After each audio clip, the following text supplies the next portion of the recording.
एक गांव में एक मुर्गा रहता था। वह रोज सुबह सुबह बाग देता। उसकी बात सुनकर गांव के लोग सोकर उठ जाते और अपनी दिनचर्या में लग जाते। ये देखकर मुर्गे को घमंड हो गया।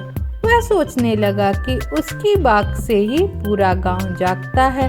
वह बाग ना दे तो गांव के लोग सोते ही रह जाएं। वह अपने आप को सबसे महत्वपूर्ण पक्षी समझने लगा और दूसरे पक्षियों को नीचा समझने लगा। एक दिन उसकी एक कौवे से बहस हो गई। वह उसे भला बुरा कहता हुआ बोला, तू काला काला कौवा, किसी काम का नहीं, बेकार में इधर उधर उड़ता रहता। मुझे देख, मेरे बिना गांव के लोगों का गुजारा ही नहीं चल सकता। मैं न रहूं तो पूरा गांव सोता रह जाए। कौवा हंसते हुए बोला, ये तेरी गलतफहमी है मुर्गा, खुद पर इतना घमंड मत कर।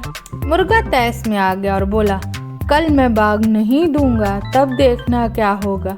मेरे बिना इस गांव के लोगों का काम ही नहीं चल सकता। कौवे ने कहा, देखते हैं।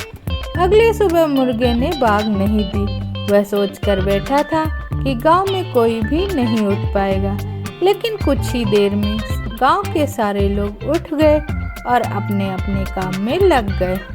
तब कौवा आया और हंसते हुए बोला, आई तेरी अक्ल ठिकाने, किसी की वजह से कोई काम नहीं रुकता, इसलिए घमंड करना छोड़ दे।